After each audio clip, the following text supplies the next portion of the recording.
Choosing the cheapest roofer might actually save you money without sacrificing quality if you know what to look for. So here's the thing, always get at least 3 quotes from different roofers, and don't just pick the lowest price blindly, check who's actually doing the work.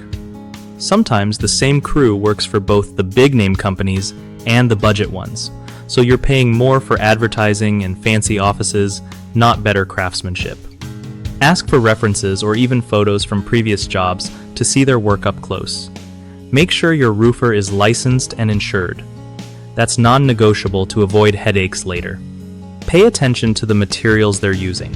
Cheap doesn't mean low quality if they're honest about it. Keep an eye on the timeline too.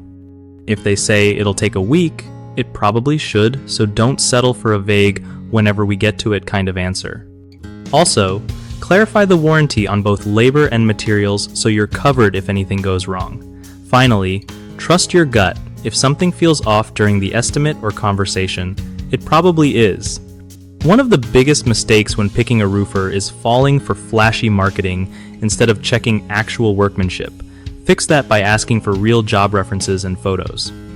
Another common problem is ignoring licenses and insurance, which can lead to major legal and financial issues if accidents happen. Always verify these before signing anything. Lastly, rushing into a decision without understanding the warranty terms leaves homeowners unprotected. Always get all guarantees in writing and know what's covered. BigHomeProjects.com is awesome because it helps homeowners find trusted local contractors who actually deliver quality work without breaking the bank. Plus, it gives contractors a fair chance to connect with real customers looking for reliable services, cutting through all the noisy advertising and hype.